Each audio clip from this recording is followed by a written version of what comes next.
Welcome back to Daily Dose of Devotional.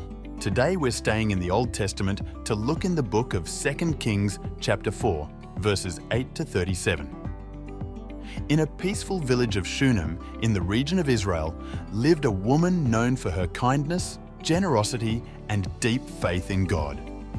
She and her husband, a respected man of the village, had a comfortable home where they often hosted the prophet Elisha whenever he passed through their town.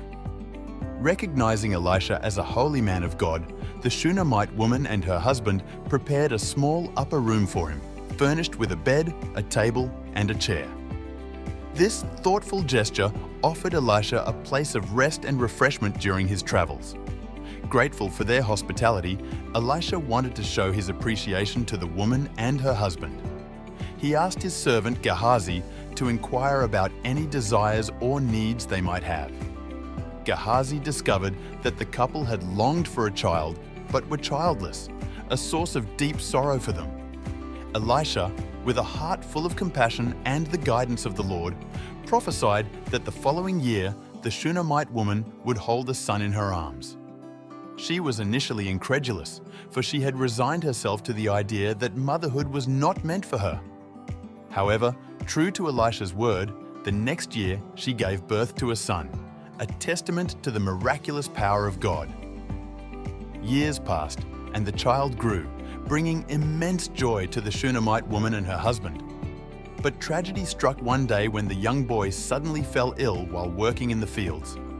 His condition deteriorated rapidly, and he died in his mother's arms. Devastated by the loss of her beloved son, the Shunammite woman carried him up to the upper room where Elisha had stayed. There, she laid the lifeless body on the prophet's bed and set out to find Elisha.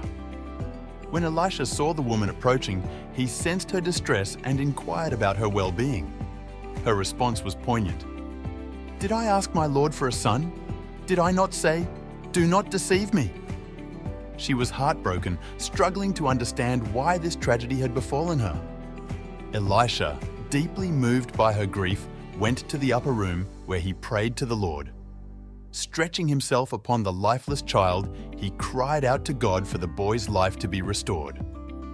In a remarkable moment, the boy's flesh grew warm, and he sneezed 7 times, coming back to life.